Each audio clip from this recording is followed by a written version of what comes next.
अच्छा, तो हम CSS लिस्ट पे थे। मैंने बताया था जो हमारी CSS की अनऑर्डर लिस्ट और ऑर्डर लिस्ट में इनमें हम कुछ स्टाइलिंग लगा सकते हैं। हमने बुलेट्स कवर किए, बुलेट्स के ऊपर इमेजेस लगाना कवर किया, और हमने ये बताया कि हम बुलेट्स की पोजीशन बॉक्स के अंदर रख सकते हैं, बॉक्स के बाहर रख सकते हैं। ठीक है। और हाँ, ये मैं बता रहा था कि अगर हमने लिस्टों पे चाहते हैं कि बुलेट्स लगे ही ना, तो आपने स्टाइल लगाना है लिस्ट स्टाइल टाइप ना, तो बुलेट्स के ऊपर से स्टाइल ख़त्म हो जाएगा। ठीक है। तो ये ये मैं बता रहा था। उसके बाद list short hand property list. अच्छा, अगर आपने इकट्ठे बहुत सारी चीज़ें लगानी है, जैसे कि अगर आप लगाना चाहते हैं कि स्क्वायर भी हो, इनसाइड भी हो, मतलब स्क्वायर यानी कि स्टाइल स्क्वायर हो, और साथ यूआरएल भी लगाना चाहते हैं, तो उसका सिंटैक्स ये है, पहले आप स्टाइल की टाइप लगाएं, फिर आप बॉक्स मॉडल मतलब इनसाइड रखना, आउटसाइड रखना, और उसके बाद फिर यूआरएल रखें। तो आप सारी चीज़ें इकट्ठे भी कर सकते हैं, टाइप, पोजीशन और इमेज। अच्छा, इस हिसाब से। अच्छा, अब इसके ऊपर क्या है, बैकग्राउंड पैडिंग चाहिए। अच्छा, साथ ही आप बैकग्राउंड लगा सकते हैं, और लिस्टों पे, और अगर आपने लिस्ट आइटम पे बैकग्राउंड लगाना है, ठीक है, तो लिस्ट आइटम पे आप बैकग्राउंड लगा सकते हैं। ठीक है। अच्छा, जो आप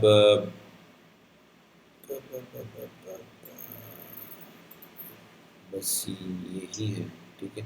अच्छा, अगर आप बीच में देना चाहते हैं थोड़ा गैप, तो आप उसके अंदर पैडिंग देंगे, और अगर आप गैप नहीं देना चाहते हैं, तो जो बैकग्राउंड है वो सारों पे इस तरह करके लगेगा, और अगर आपने कोई गैप दिया पैडिंग का, तो पैडिंग इस तरह आएगी। ठीक है। ये थी टोटल लिस्ट की स्टाइलिंग। ठीक है। लिस्ट की स्टाइलिंग ये हो गई। अब हम टेबल की स्टाइलिंग जाएंगे। टेब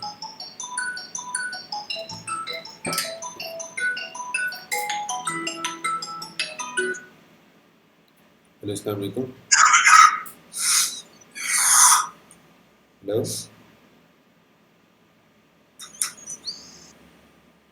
वालेकुम। मैंने बंद ही की, मैं दोबारा ज्वाइन कर ली, तुम दोबारा ज्वाइन करो। ठीक है।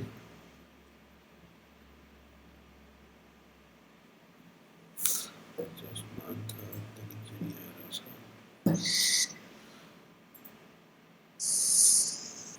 अच्छा।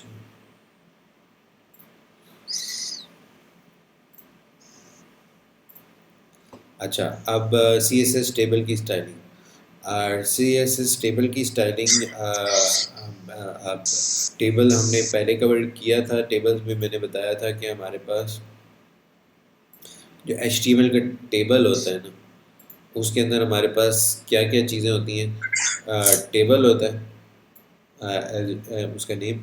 उसके बाद हमारे पास रोज़ होती हैं, और उस रोज़ के अंदर जो सेल्स होते हैं, ठीक है, उनको हम टीडी कहते हैं। ठीक है। इसको थोड़ा दोबारा मैं रिकॉल करता हूँ। ये कंसिडर करो टेबल है। ठीक है। उसके ऊपर जो टेबल की रोज़ है ना, एक एक वो इंडिविजुअल TR से हम डिफाइन करते हैं। अगर आपने हेडिंग देनी है तो TH से देंगे। ठीक है। और अगर आपने नॉर्मल सेल्स देने हैं तो TD से देंगे। ठीक है, टेबल डाटा।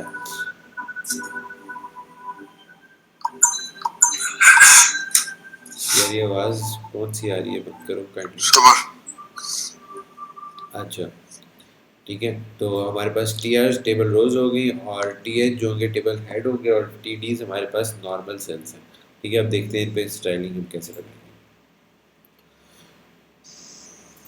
अच्छा, अब ये देखें, ये हमारे पास टेबल है। इस पे इन्होंने पहली जो रो है उस पे थोड़ा डिफरेंट किस्म का स्टाइल लगाया है, ताकि वो बाकियों से डिफरेंट लगे।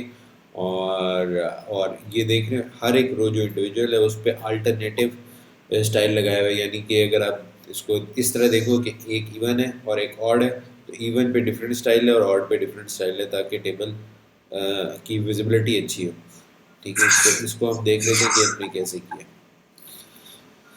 अच्छा, टेबल का नाम इन्होंने आईडी दे दिया कस्टमर। ठीक है। और कस्टमर पे इन्होंने लगा दिया एक फॉन्ट कोलैप्स और विड्थ, अच्छा इसमें ये इम्पोर्टेंट नहीं है, इसी इम्पोर्टेंट नहीं है। अच्छा ठीक है। अच्छा यहाँ पर अगर आप देखें तो यहाँ पर इन्होंने ये जो टेबल टी हेड है, टी एच, ये जो यहाँ पर इस्तेमाल हुए हैं, ठीक है, इनके ऊपर इन्होंने बैकग्राउंड कलर ये ग्रीन लगा दिया, ठीक है। और मैंने आपको पहले बताया था जब आप ऐसा कलर इस्तेमाल करोगे कि जो कि फॉर एग्जांपल डार्क है, तो उसके आगे आपने जो टेक्स्ट रखना है वो आपने लाइट रखना है, और अगर आपने पीछे लाइट कलर यूज़ किया है तो टेक्स्ट आगे डार्क रखना है, ठीक है। तो यहाँ पर इन्होंने बैकग्राउंड कलर जो है वो ग्रीन रखा हुआ है, और ये हेक्सा में वैल्यू दी हुई है, ठीक है। और यहाँ पर जो इन्होंने कलर दिया हुआ है वो यानी फॉन्ट का कलर वो वाइट रखा हुआ है, ठीक है। इसी तरह इन्होंने बाकी जो रोज हैं, ये वाली, इसके ऊपर देखें, जो जो नॉर्मल एक मिनट ठहरो, हाँ एक मिनट, कलर कलर कलर किधर दिया, अच्छा इन्होंने कलर इसको दिया ही नहीं हुआ है मेरे ख्याल में, हाँ इन्होंने ये वाली जो है ना, इनको कलर दिया ही नहीं। एक मिनट है, मैं इसको अगर रेड कर दूँ,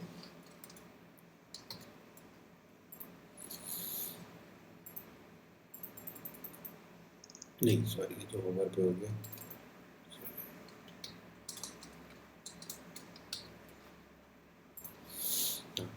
इन्होंने इनको कलर दिया ही नहीं हुआ, ठीक है।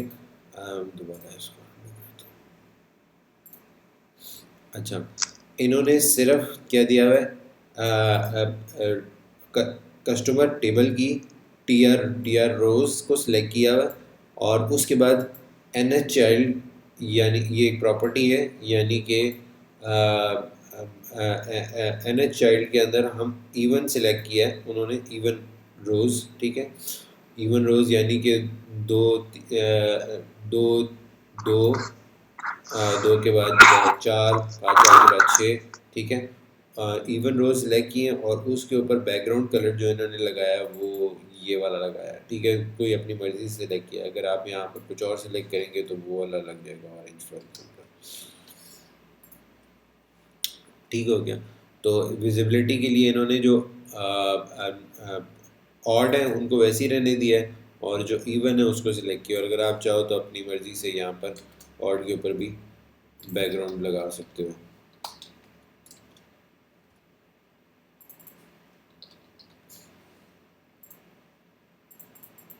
आई थिंक ऑड के ऊपर लगना चाहिए था इस तरह, अब मुझे एग्जैक्टली नहीं पता कि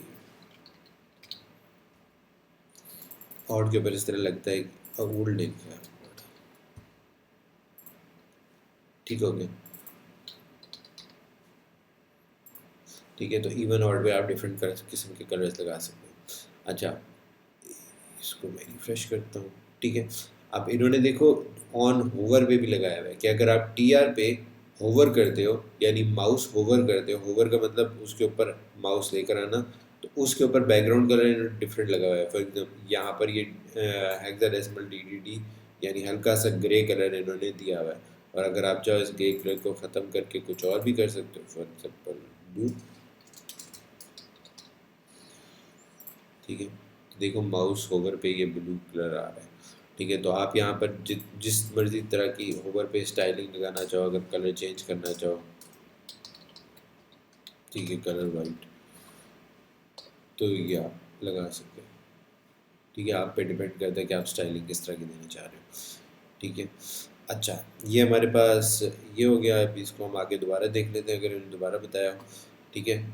सबसे पहले बता रहे हैं कि आप इस पे बॉर्डर लगा सकते हैं, ये इम्पोर्टेंट बात है। बॉर्डर जो है वो आप 1 पिक्सल सॉलिड ब्लैक लगा सकते हैं, या फिर आप ये याद है हमने पढ़ा था सॉलिड और डैश्ड और इस तरह की चीज़ें आप यहाँ पर लगा सकते हैं, ठीक है। और कलर भी साथ दे सकते हैं, और फिर आप चाहें तो इसके ऊपर विड्थ भी लगा सकते हैं टेबल की। 100% विड्थ करेंगे तो ये स्ट्रेच हो जाएगा बाय डिफ़ॉल्ट। अगर फॉर एग्जांपल टेबल का साइज़ इतना है ना, तो इतना ही रहेगा, जितने सेल्स हैं उस हिसाब से बनेगा। लेकिन अगर आप चाहते हैं 100% विड्थ हो, जो कि स्क्रीन की साइज़ के मुताबिक हो, अब मैं इसको छोटा करूँगा तो ये 100% उसी हिसाब से फिट करना शुरू कर देगा स्क्रीन की। ठीक है, तो जितनी स्क्रीन हो उतना साइज़ हो तो आप 100% कर सकते हैं। बाय डिफ़ॉल्ट अगर आपने नोटिस किया हो कि डबल डबल बॉर्डर आ रही है, उसकी रीज़न क्या है कि बॉर्डर जो है एक बाहर लगा होता है, और क्या कहते हैं, एक एक जो है वो अंदर हर सेल टीडी पे लगा हुआ होता है। ठीक है, अच्छा एक मिनट मैं बताता हूँ। यहाँ पर अगर आप देखें, मैंने बॉर्डर लगाया, किस पे लगाया, टेबल पे लगाया, तो टेबल सिर्फ बॉर्डर आ रहा है। ठीक है, अगर आप चाहते हैं कि बॉर्डर जो है टीडी पे भी आए, ठीक है, तो टीडी पे भी आ रहे हैं। ठीक है, अगर यहाँ पर नोट करें, जो टीडी है हमारे पास सेल आइटम्स हैं ये वाले, इन पे आ रहे हैं। ठीक है, और अगर आप चाहते हैं सिर्फ टीडी पे लगे तो टीडी पे लगा दें। ठीक है, अगर आप चाहते हैं कि टी एच पे लगे, ठीक है, तो टी एच पे बॉर्डर है। बॉर्डर हमेशा एलिमेंट्स के ऊपर लगता होता है। ठीक है, ये बॉर्डर बॉर्डर की चीज़ हम कवर कर चुके हैं पहले, तो वही चीज़ें यहाँ पर अप्लाई हो रही हैं हर एलिमेंट पे। टी टेबल के अंदर जितनी भी ये चीज़ें हैं सब पे एलिमेंट है। इवन टी आर पे भी अगर आप लगाना चाहो तो टी आर पे बॉर्डर लगता है, टी आर पे नहीं लगता। अच्छा, टी आर पे बॉर्डर नहीं लगता। ठीक है, टी एच टी डी और इन पे बॉर्डर लगता है। ठीक है, ये आगे बता रहा था कि इसके अंदर अगर आप देखें आपको डबल डबल लाइनें अब नज़र आना शुरू होगी, क्योंकि इन दोनों के दरमियान गैप है। और अगर इस गैप को ख़त्म करना चाहते हैं तो यहाँ पर इन्होंने बताया है कि कहाँ गया, हाँ, बॉर्डर कोलैप्स को इस्तेमाल करें।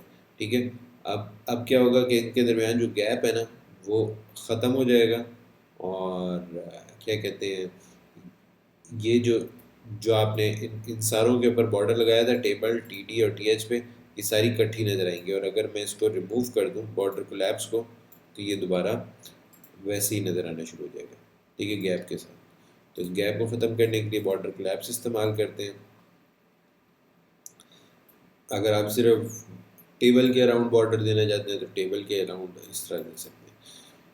ठीक हो गया। अब आते हैं टेबल के साइज़ के बारे में। टेबल की width height of the table are defined by width and height. ठीक है, टेबल की विड्थ और हाइट आप इस तरह दे सकते हैं, जिस तरह उन्होंने पहले दिया था विड्थ आपने 100% कर दी थी, तो ये स्क्रीन के 100%, स्क्रीन जैसे बड़ी छोटी हो रही है उसके हिसाब से विड्थ 100% हो जाएगी। आपने टी एच यानी हेडिंग का साइज़ रखना है थोड़ा बड़ा, इन्होंने एग्जांपल दी है। ठीक है, तो आप सिर्फ हेडिंग का साइज़ बड़ा रख सकते हैं। अगर आपने टी डी का साइज़ छोटा बड़ा करना है तो आप स्पेसिफिकली वो यही मैंने चेंज टी एच से हटा के टी डी पे लगा दिया, तो सारी टी डीज़ का साइज़ बड़ा हो गया।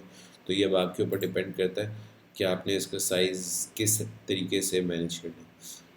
ठीक हो गया। टेबल की अलाइनमेंट उसी तरह डिपेंड करती है जिस तरह हम टेक्स्ट अलाइनमेंट पहले पढ़ चुके हैं। हमने पहले पढ़ा था कि जो टेक्स्ट की अलाइनमेंट है, यहाँ पर मेरे ख्याल में पढ़ा था, वो सेंटर में हो सकती है, लेफ़्ट हो सकती है, राइट हो सकती है। इसी तरह ये जो हमारे पास टी डी बन रहे हैं, टी एच बन रहे हैं, ठीक है, ये हमारे पास एलिमेंट्स है, और एलिमेंट्स के ऊपर हम इसके जो टेक्स्ट है उसकी अलाइनमेंट कर सकते हैं। तो टेक्स्ट अलाइनमेंट हमारे पास लेफ़्ट हो सकती है, सेंटर पे हो सकती है, राइट में हो सकती है। ठीक है, तो ये देखिए बाय डिफ़ॉल्ट हमारे पास सारी चीज़ें लेफ़्ट है। ठीक है, हम इसको सेंटर करें तो ये इस तरह नज़र आएगा, लेफ़्ट इस तरह नज़र आएगा, राइट राइट पे नज़र आएगा। अच्छा, और सेंटर के अलावा आप वर्टिकल लाइन भी कर सकते हैं। ठीक है, वर्टिकल लाइन बॉटम करेंगे, बॉटम पे आ जाएगा। ठीक है, फिर आप लेफ़्ट करें, दरमियान में करें, राइट करें। ठीक है, और बॉटम के अलावा और क्या है इसमें, मेरे ख्याल में इसके अंदर भी सेंटर और टॉप है। ठीक है, बॉटम सेंटर और टॉप होगा। अच्छा, table padding to control padding मैंने आपको बताया था। पैडिंग क्या होता है, पैडिंग अंदर स्पेस देना। ठीक है, तो ये एलिमेंट है टीडी का, इसके अंदर अगर आपने कोई स्पेस देनी है तो आप पैडिंग इस्तेमाल करके वो विड्थ इस्तेमाल पिक्सल्स इस्तेमाल कर सकते हैं, या फिर आप परसेंटेज इस्तेमाल कर सकते हैं जिसके हिसाब से पैडिंग आएगी। ठीक है, अब इन्होंने 15 की पैडिंग दी है, तो यहाँ पर 15 पिक्सल्स की पैडिंग टॉप चारों तरफ आ रही है। ठीक है, आपको बाकी मर्जी, आप लेफ़्ट पे देना चाहते हैं, टॉप पे नहीं देना चाहते हैं, बॉटम पे देना चाहते हैं, तो वो आप padding left, bottom padding right, padding top और पैडिंग राइट इस्तेमाल कर सकते हैं। अच्छा, अगर आप मैंने ये तो सिंपल बात है, अगर इस तरह का स्टाइल चाहते हैं, ठीक है, तो ये बाज़ाहिर लग रहा है कि हॉरिजॉन्टल डिवाइडर है, लेकिन ये सिंपल इन्होंने बात की है। सिंपल इन्होंने जो क्या कहते हैं, टी एच है और टी डी है, उनके ऊपर जो बॉर्डर है वो सिर्फ नीचे लगाया है। ठीक है, तो ये देखें नीचे बॉर्डर लगा हुआ है, कोई इतनी बड़ी साइंस नहीं है। ठीक है, बॉर्डर बॉर्डर ही है, बॉर्डर अगर आप सिंपल बॉर्डर लगाते हैं तो वो चारों तरफ आएगा। ठीक है, अगर मैं बॉटम को ख़त्म कर दूं तो ये चारों तरफ आएगा गोल। ठीक है, लेकिन अगर आप चाहते हैं सिंपल नीचे आए, ठीक है, तो क्या आप बॉर्डर बॉटम लगाएं, ठीक है, तो आपके पास ये एक लाइन आ जाएगा। तो ये अब आपके ऊपर डिपेंड करता है आपने स्टाइलिंग किस तरह देनी है। ठीक है, टी आर होवर ये मैं बता चुका हूँ कि अगर आपने ऑन होवर पे कोई स्टाइलिंग लगानी है तो हाँ, आप टी आर कॉलन होवर पे आप वो स्टाइल लगा सकते हैं। अच्छा, ये जो होवर की मैं बात कर रहा हूँ, ये सिर्फ टी आर डिपेंडेंट नहीं है। आप अगर मैं टी डी करूँगा, टी डीज पे भी आप लगा सकते हैं। ये देखो, अब मैंने टी डी किया है तो एक मिनट, ये कलर बड़ा नज़र ना आने वाला कलर है, रेड कर देता हूँ। हाँ, बेहतर है। अब ये देखें टी डीज पे आ रहा है। ठीक है, इसी तरह अगर आप चाहते हैं टी एच पे लगे तो टी एच पे आएगा। ठीक है, ठीक है, और अगर आप चाहते हैं कि ये फॉर एग्जांपल पैराग्राफ पे लगे तो पैराग्राफ से भी लग ऑन होवर लगता है। ये देखिए, पैराग्राफ पे सिलेक्ट करो तो ये सिर्फ टी एच टी आर या टी डीज या टेबल पे डिपेंडेंट नहीं है, ये किसी भी एलिमेंट पे लग सकता है, इवन टेबल पे भी आई थिंक सो लग सकता है। ठीक है, पूरे टेबल पे कर दिया। ठीक है, तो ये चीज़ें मैंने कहा साथ साथ पता होनी चाहिए। अच्छा, जिस तरह मैंने पहले डिस्कस किया था कि अगर आपने इवन और ऑड पे स्टाइल लगानी है तो इवन और ऑड पे भी स्टाइल लगा सकते हैं। ठीक है, अब मैं इवन की जगह ऑड कर देता हूँ, तो odd odd odd T R पे इन्होंने स्टाइलिंग लगा दी है। ठीक हो गया। ये एक एन एच चाइल्ड की अभी यहाँ पर आप देख लें, लेकिन ये आगे जाकर मैं बताऊँगा कि एन एच चाइल्ड को इस्तेमाल किस तरह करना है। ठीक है, यहाँ पर कहीं बताया होगा। ठीक है, लेकिन ये आगे जाके बताऊंगा, ये बड़ी ज़बरदस्त चीज़ है इसको इस्तेमाल करने का तरीका। अच्छा, CSS की जो चीज़ें हैं ना, ये आपको अच्छी तरह आनी चाहिए, और मेरे ख्याल में क्यूरी करने का तरीका अभी आगे बताएंगे। हाँ, CSS सिलेक्शन, तो ये बहुत इम्पोर्टेंट चीज़ है और बहुत ज़्यादा इस्तेमाल होने वाली, क्योंकि वेब पे जब आप यूआई बनाते हैं तो बिल्कुल सादे नहीं बनाते, आप थोड़े खूबसूरत बनाते हैं। कई बार आप टेम्पलेट्स इस्तेमाल करते हैं, लेकिन वो दूसरों के टेम्पलेट्स होते हैं, लेकिन कई कभी क्लाइंट की रिक्वायरमेंट, कभी अपनी रिक्वायरमेंट के हिसाब से आपको स्टाइलिंग देनी पड़ जाती है, चीज़ों को कस्टमाइज़ करना पड़ जाता है। वही है ना, आप अपनी मर्ज़ी की एप्लीकेशन बनाना चाहते हो तो उसके लिए स्टाइलिंग आपको आनी चाहिए। ठीक हो गया, ठीक हो गया, ठीक हो गया, ठीक हो गया, ठीक हो गया, टेबल कलर से अच्छा ये हो गया। टेबल का स्टाइल, टेबल रिस्पॉन्सिव। अच्छा, रिस्पॉन्सिव का जो वर्ड है, जो हम लोग वेब में इस्तेमाल करते हैं, वो इसी तरह इस्तेमाल करते हैं कि जो आपका डिस्प्ले है किसी भी चीज़ का, वो आप किसी भी स्क्रीन पे ले जाएं, वो रिस्पॉन्सिवली उसको हैंडल करे। और रिस्पॉन्सिवली हैंडल करने का मतलब है कि वो उसको बेहतरीन तरीके से, खूबसूरत तरीके से उसको डिस्प्ले करे कि उस स्क्रीन पे भी सही नज़र आए, बड़ी स्क्रीन पे भी सही नज़र आए, छोटी स्क्रीन पे भी सही नज़र आए, टैबलेट, मोबाइल, किसी भी स्क्रीन पे हो, तो वो ऑटोमेटिकली अपने आप को एडजस्ट कर ले और सही इस्तेमाल कर ले। ठीक है, अच्छा, अब यहाँ पे देखो ये रिस्पॉन्सिव का मतलब है कि जो सी स्क्रीन है उस पे आपका जो यूआई है वो फट ना जाए। अगर आपको एक्सपीरियंस हुआ हो या ना हुआ हो, कुछ एप्लीकेशनें होती हैं जो कि अगर मोबाइल पे देखी जाए तो बड़ा अजीब सा एक्सपीरियंस होता है, क्योंकि वो डेवलपर ने सिर्फ डेस्कटॉप के लिए बनाया है।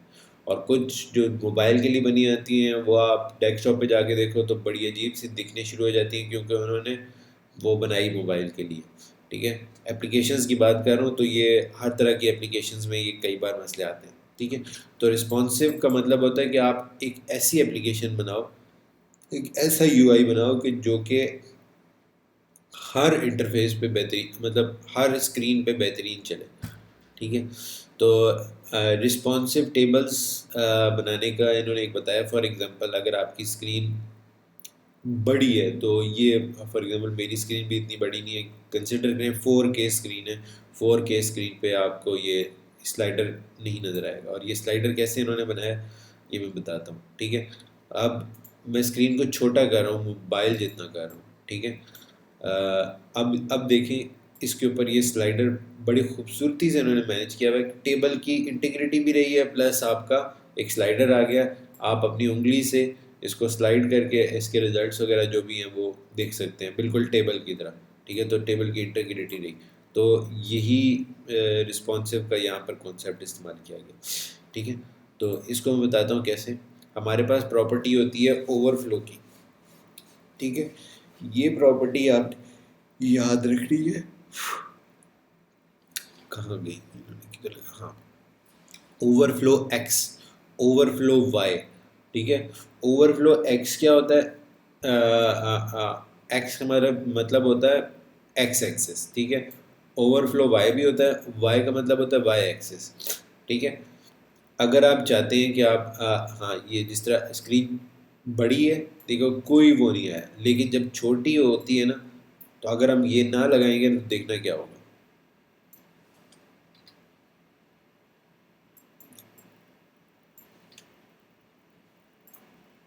ठीक है, ये मैंने नहीं लगाया तो क्या हुआ, ये जो टेबल था ना वो निकल गया पेज से बाहर, और पेज को ही इसने बड़ा कर दिया। ठीक है, अभी तो आपको ये पूरा इतना ही नहीं लग रहा, लेकिन जब हमारे पास कंसिडर करो ये पेज है ना, ठीक है, इस पे अगर आपने ये नहीं लगाया हो, इसके ऊपर से मैं ये रिमूव करता हूँ स्टाइल।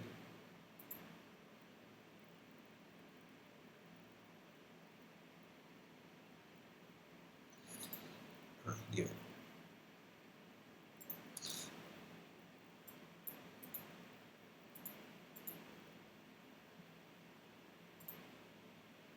अच्छा। अच्छा, अब ये मैंने मोबाइल जितना रखा है, और ये मैंने रिमूव कर दिया है वो उस पर रिस्पॉन्सिव वाला। तो इसमें देखें, अब ये मेरा पेज ना फट के बाहर आ रहा है, ये देखें ये जो टेबल है ना फट के बाहर आ रहा है, और आप इधर जा भी सकते हैं किसी तरीके से, लेकिन किसी तरह नहीं जा सकते। लेकिन अगर आप देखें तो यूज़र का एक बहुत बुरा एक्सपीरियंस पड़ता है कि चीज़ ना फट के बाहर आ गई है। ठीक है, जो आपका पेज है उसकी सिमेट्री से मैच नहीं कर रहा। ठीक है, तो उसी को ओवरकम करने के लिए हम फिर ओवरफ्लो एक्स, और ओवरफ्लो एक्स सिर्फ ऑफ कोर्स टेबल्स पे नहीं लगता, ओवरफ्लो एक्स जो है तकरीबन सारे एलिमेंट्स पे लगता है।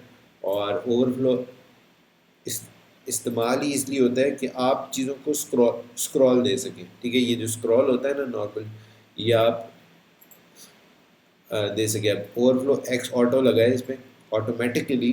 ठीक है, ये जब भी क्या कहते हैं, अ, अ, अ, ये इसका साइज़ छोटा होगा तो इस पर स्क्रॉल आ जाएगा, और ऑफ कोर्स ये फिर स्क्रीन से बाहर नहीं निकलेगा, और स्क्रॉल बार नहीं आएगा। इसी तरह मैं इसको दोबारा यहाँ पर ख़त्म करके दिखाता हूँ।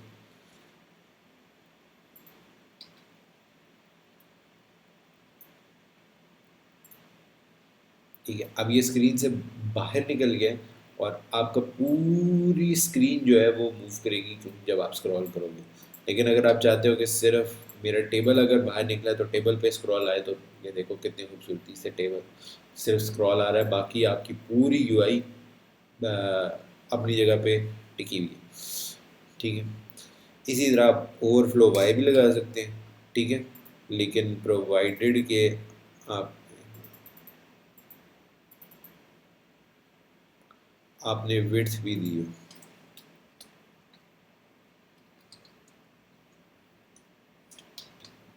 विड्थ एंड हाइट,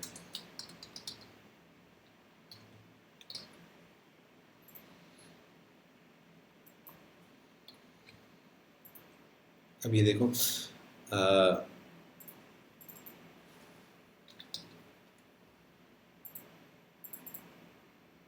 अच्छा, अब यहाँ पर देखो मैंने इसकी हाइट 100 पिक्सल सेट कर दी है कि मैंने इसको लिमिट किया है कि इस डिव की जो हाइट है वो 100 पिक्सल्स ही रहेगी, ठीक है।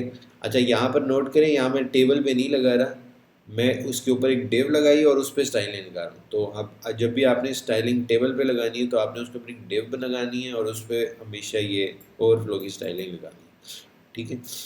अच्छा, और हाइट हाइट में मैंने इसके साथ ओवरफ्लो लगा दिए कि जब भी विड्थ अगर आपकी 100 पिक्सल से बड़ी हो तो फिर इस पे ये आ जाएगा, ठीक है, स्क्रॉल। तो ये था आपका रिस्पॉन्सिव टेबल वाला हिसाब किताब, ठीक है, यहाँ पर टेबल ख़त्म होगा। अच्छा, सी एस एस डिस्प्ले, ये तो बहुत ही ज़्यादा इस्तेमाल होने वाली चीज़ है, ठीक है, ठीक है। अब मैं इस तरह बताता हूँ कि कंसिडर करो यहाँ पर कुछ चीज़ें हैं जो आपको नज़र नहीं आ रही, लेकिन वो, अब मैं ये देखो जिस तरह ये सर्च बार है इस पर मैं क्लिक करता हूँ, यहाँ पे ये चीज़ नज़र आ गई, मैं इसको क्रॉस करता हूँ, ये गायब हो गई। क्या पता ये एलिमेंट ही रेंडर ही ना हुआ हो, लेकिन यहाँ पे क्या पता ये पड़ा हो। अभी मैं देखता हूँ कि ये पड़ा है कि नहीं।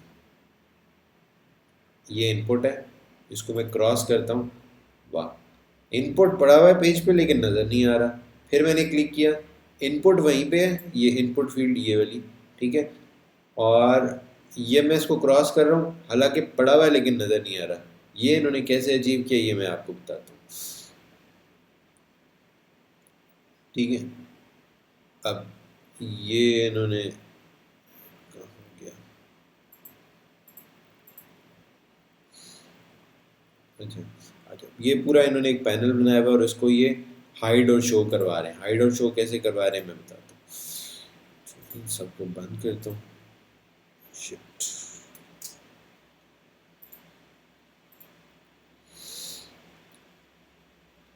अच्छा, हाँ, अब ये देखिए इस पे हमने क्लिक किया और नीचे ये जो है ये पैनल नज़र आया और फिर, अच्छा, इन्होंने टॉगल नहीं लगाया हुआ। अच्छा, ये हम कैसे अचीव करते हैं, सबसे पहले कोई भी आपने एलिमेंट सेलेक्ट करना है और उसको कहना है कि ये जब हाइड करना हो तो उसकी डिस्प्ले प्रॉपर्टी है उसको आपने नन कर देना, और बाय डिफ़ॉल्ट सारों की डिस्प्ले प्रॉपर्टी होती है ब्लॉक, ठीक है। और अगर आप उसको दोबारा दिखाना चाहते हैं तो उसकी आप उसको डिस्प्ले ब्लॉक कर सकते हैं या डिस्प्ले नन हटा दें तो वो दिखना शुरू हो जाएगा, ठीक है। तो ठीक है, ये एक इम्पॉर्टेंट बात थी, बाकी भी इसकी प्रॉपर्टीज़ हैं डिस्प्ले ब्लॉक और डिस्प्ले नन के अलावा, ठीक है, लेकिन ये सबसे इम्पॉर्टेंट प्रॉपर्टी है जो कि बहुत ज़्यादा फ्रीक्वेंटली इस्तेमाल होती है चीज़ों को हाइड करने के लिए और डिस्प्ले करने के लिए, ठीक है। डिस्प्ले नन का मतलब है कि चीज़ वो पेज के ऊपर रहेगी लेकिन जब उसकी प्रॉपर्टी नन होगी तो वो हाइड हो जाएगी। अभी यहाँ पर देखो इस पे लगा हुआ है डिस्प्ले ब्लॉक, ठीक है, ये अगर आपको पता नहीं नज़र आ रहा है नहीं आ रहा, यहाँ पे इसका स्टाइल लगा है डिस्प्ले ब्लॉक, इस पे मैं नन करता हूँ तो ये हाइड हो गया। शो पैनल पे कोई लगा हुआ है कि यहाँ पर जब इसको क्लिक करूँ तो फिर इसके जो नीचे जो पैनल है उसको ये डिस्प्ले ब्लॉक कर देता। इस पर मैं क्लिक किया, देखो दोबारा डिस्प्ले ब्लॉक हो गया, ठीक है, ठीक है, और डिस्प्ले ब्लॉक जब हुआ तो ये नज़र आने लगा, ठीक है। तो डिस्प्ले नन और डिस्प्ले ब्लॉक क्या करता है, चीज़ों को पेज के ऊपर ही हाइड करता है, पेज पे ही शो करता है। अच्छा,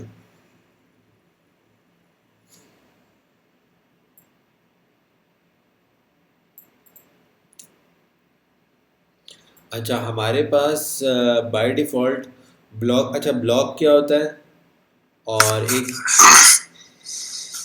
अच्छा, ब्लॉक, हमारे पास ब्लॉक क्या होता है और एक होती है इनलाइन। हमारे पास दो किस्म के एलिमेंट्स होते हैं, ब्लॉक ब्लॉक लेवल एलिमेंट्स और इनलाइन लेवल एलिमेंट्स। ठीक है, ब्लॉक लेवल एलिमेंट्स क्या होते हैं?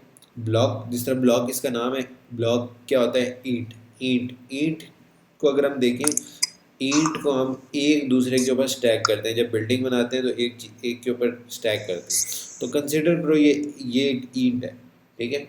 और जब आप किसी इनमें से किसी एक को इस्तेमाल करते हो, फॉर एग्जांपल हेडिंग हो गया, ठीक है, पैराग्राफ हो गया, डिव हो गया, फॉर्म हो गया, हेड हो गया, तो आपने जिस तरीके से भी इस्तेमाल किया हो, हमेशा आप नोट करोगे कि जब आप डिव इस्तेमाल करोगे, पैराग्राफ इस्तेमाल करोगे, तो वो हमेशा नई लाइन में आएगा। यही इसका मतलब है ब्लॉक लेवल एलिमेंट्स का, कि जब भी आप उसको इस्तेमाल करोगे वो हमेशा नई लाइन में आएगा।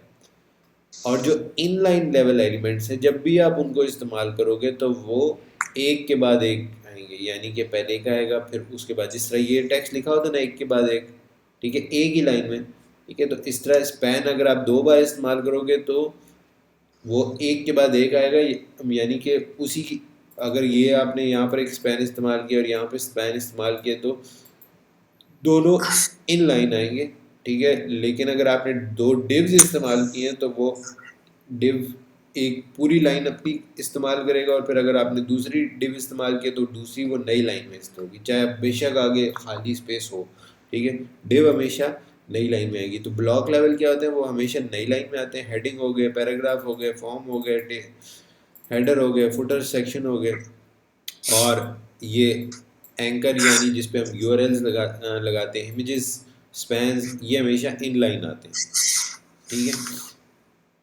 हमारे पास चलो 3 मिनट रह गए, बस ये मैं चीज़ें कवर करवा के फिर ख़त्म करता हूँ।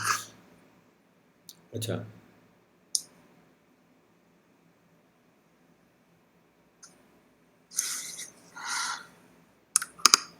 इसकी एग्जांपल हम देख लेते हैं। अच्छा, ये आप देखें, ये हमारे पास एल आईज है, और बाय डिफ़ॉल्ट हमने देखा था एल आईज का जो बिहेवियर है ना, वो था कि जितनी भी लिस्ट आइटम्स हैं वो एक ब्लॉक ब्लॉक लेवल की तरह आ रही है, यानी कि आपने एल आई लगाई, ये, उसके बाद फिर एल आई लगाई, फिर एल आई लगाई, तो ये सारी नई नई लाइन में आ रही है। लेकिन अगर आप चाहते हो ये इन लाइन आए, तो आप इस ब्लॉक लेवल एलिमेंट को इन लाइन बनाने के लिए डिस्प्ले इन लाइन करोगे, तो क्या होगा, ये एक के सामने आने लगेंगे। अब ये देखना, मैं इसको रन करूँगा तो ब्लॉक लेवलिटी इसके अंदर ख़त्म हो गई है। अब ये सारी एक के बाद मतलब सामने इकट्ठे नज़र आने, जिस तरह के स्पैन इस्तेमाल होता है, जिस तरह के वर्ड इस्तेमाल होते हैं, ये बेशक ये अलग-अलग एलिमेंट्स हैं, लेकिन ये एक के बाद एक। तो ये हमारा CSS डिस्प्ले हो गया, जिसमें हमने 3 चीज़ें कवर की हैं, एक डिस्प्ले नन, डिस्प्ले ब्लॉक, और डिस्प्ले इनलाइन। डिस्प्ले नन उसको बिल्कुल गायब कर देता है, डिस्प्ले ब्लॉक उसको ब्लॉक लेवल एलिमेंट बनाता है, यानी कि एक पूरी लाइन में वही एलिमेंट आएगा और कोई नहीं आएगा। और इन लाइन क्या अलाउ करता है आपको, एक ही लाइन में उसको इकट्ठा, अगर स्पेस है तो अगली चीज़ को वहाँ जोड़ देगा जो जो आपने सेलेक्ट किया, ठीक है। तो ये display block, display none, display inline आ गया। अच्छा, मेरी ये कोशिश है कि मैं सारी चीज़ों को कवर कर लूँ, और प्रैक्टिस अगर आपने करनी है तो आप यहाँ इसी पे आके देख लो एग्जांपल्स को, और यहाँ पर कुछ चीज़ें आप उनको ट्राई करके एग्जांपल्स को दे सकते हो, तो आपकी यहाँ पे प्रैक्टिस हो जाएगी। अभी मैं फ़िलहाल कोशिश ये है कि मैं सारी चीज़ों को जल्द अज जल्द कवर करवा दूँ। प्रैक्टिस फिर हम चीज़ों पे बाद में करेंगे इंशाल्लाह, ठीक है। डिफरेंट सिनेरियोज आएंगे तो हम उसको देखेंगे। तो अभी फ़िलहाल हमारी ये कोशिश है कि हम सारी चीज़ों को कवर करें। तो हमारी आज क्या चीज़ें कवर हुई हैं? CSS लिस्ट, CSS टेबल्स और CSS डिस्प्ले, ठीक है। ये 3 चीज़ें, अब कल हम यहाँ पर आगे चीज़ें करेंगे, ठीक है। चलें, आज की यहीं पे ख़त्म करते हैं, बाकी ये मैं अपलोड कर दूंगा और फिर आप इसको बाद में भी देखना चाहेंगे। ओके, अल्लाह हाफ़िज़।